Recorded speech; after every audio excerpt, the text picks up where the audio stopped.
Good and night. I usually watch the LG games, Right. and you're so good against them, right? Yep. I hate it. I hate it. Yeah. I don't know why. It's just kind of been one of those things. It's always just happened. I don't know if there's any rhyme or reason, but I don't know. I used to have Doosan's number, and the last 2 years it kind of beat me up a little bit a couple different times. But my first 2 years, I felt like really good about Doosan. Mm-hmm. It's funny how it kind of like How it changes. changes. Who's the most like trickiest, Toughest? tough batters you against? Well, best hitter. Let's see. Well, Thames when he was here was He was really good. hard. He on was everybody. good. Hyung-soo and Choi Hong-woo and I mean Min-ho, Kong Min-ho gave me all kinds of trouble last year. Golly, I could not get him out. I saw He'd that. get mad at me if I hit him. I didn't mean to hit him. And then I'd throw a ball down the middle to try to throw a strike, and he'd hit it off the wall or out of the ballpark. So I was like, I thought we were friends. Let's keep it to a single. But no.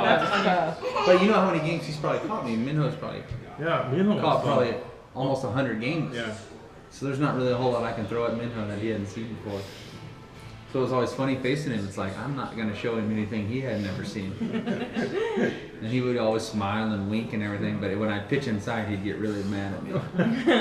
Mino was always on fire against Lotte. Oh, Like he was on fire against Lotte. Well, He knows everything. he knows everything we're going to do. He's very smart. And, I mean, obviously, I'm always going to miss him. He was one of my best teammates like that I've had. He was always nice to me. Always asked me how I was doing. And He's pretty like friendly. yeah, like, Personality, right? yeah, very easygoing, very like complimentary. Always like, especially like first year, he was kind of took us under his wing. He showed us how the KBO worked and how to treat umpires, and kind of taught you like how to make it in the KBO. How to treat on fire. Well, it's all important. I mean, everybody. How to talk to the front office, how to talk to the coaching staff. He always like kind of.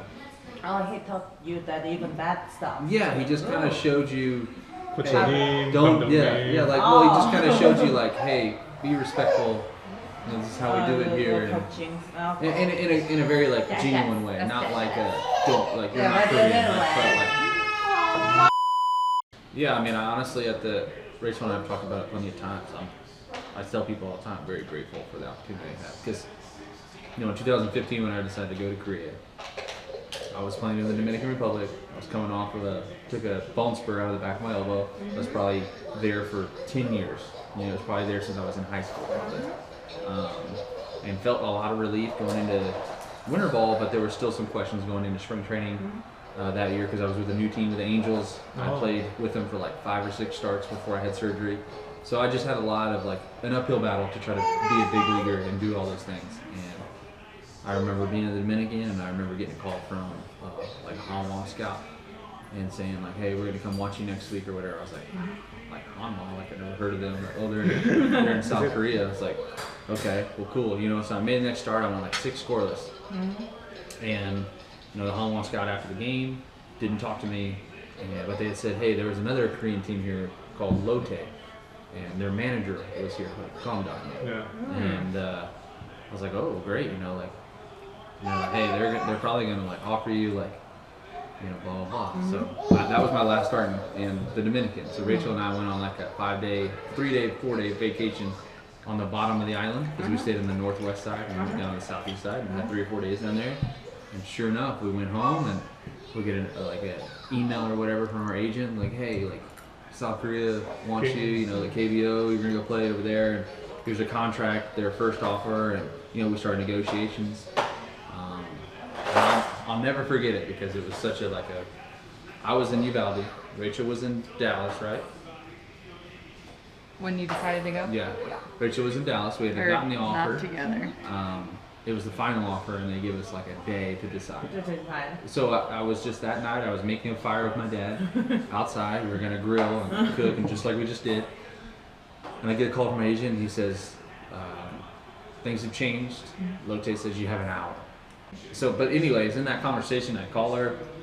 I'm like, "Hey, what are you doing?" Like, I'm talking to my mom. Like, "What are you doing?" I'm like, "No, we don't have time.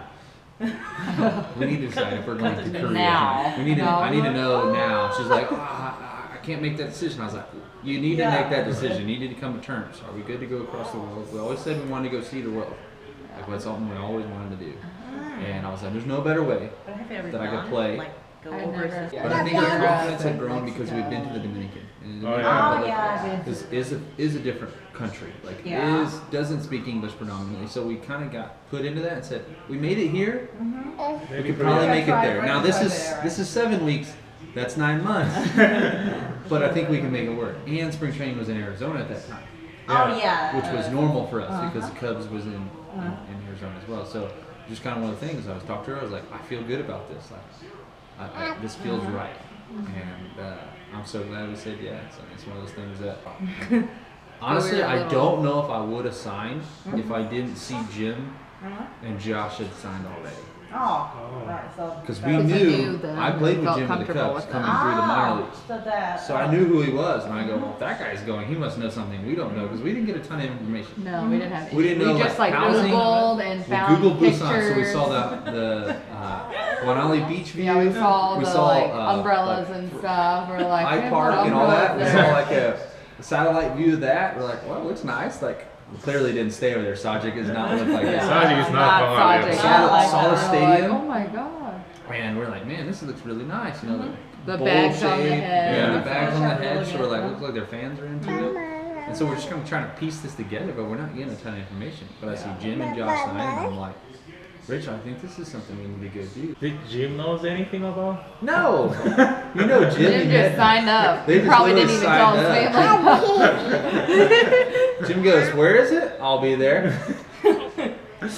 But you guys decided because Jim was there. Well, we knew him, so I'm like, he must It just know. made it seem more realistic. And he was like, gonna be my teammate. Yeah. It wasn't like he was in the league. He Yeah. was on my team. So It there's at seemed least like a- someone that I No. know. Yeah, No it just clue, seemed no. like a far-fetched thing. Like, is this a real place? Do they really play baseball there? Like, are we getting tricked into going? We just had no idea. Yeah. Like, no context, Yeah, it no might be fraud experience, and no it- friends that have been there. True. Never really even heard of it. Had you heard of? No. I feel like the thing that's different in Korea is on a Tuesday, you have 6 games to play. Mm-hmm. No matter what, any team you play, doesn't matter, the best team or the worst team. 6 games. Right, but Tuesday, if you were trailing 9-0 after the first, they're going to pull the starter, and you're going to use the whole bullpen on Tuesday, On Tuesday. and not worry about the rest of the Sunday. week. Right, you're not worried about Sunday when everybody's like, oh my god. So every game I throw, I'm always trying to be cautious of like my bullpen guys. Like, man, that's a tough job in Yeah. Korea. Like, it's a tough anywhere. But It's tougher in it's Korea. tougher in Korea because they're relied on, especially the guys that are pitching well. Oh, They're yeah. constantly out there. They're constantly being asked to do more. Like, who can be? Like, Young this year. Yeah. Miyoho was unbelievable. But he got, what, 70 or 80 appearances? Yeah. And he's coming off like shoulder and stuff. I mean, I remember talking to him at the end of the year, and he's kind of struggled a little bit. And I mean, poor guy couldn't like I can't feel it, you know. And pitching's feeling with your hands and body how your condition is, and knowing like I can locate, knowing that I can, you know, spin it well and stuff. But when you're hanging, you're just physically trying to get it there. Push the ball. You're like, not just the throw. get to the spot and hope good things happen. And that's just a terrible place to be. And we all go through it, and they call it kind of dead arms, kind of the term for that. But yeah, I always feel bad for bullpen arms. So I was like, I always try to eat that extra inning, even if my pitch count, if I feel good, I always try to eat that extra inning. You know how they do it. Yeah. I think it helps the bullpen. They appreciate it. Everyone appreciates Right, it. everybody, yeah, the coaching staff, but I also go, it's kind of my job.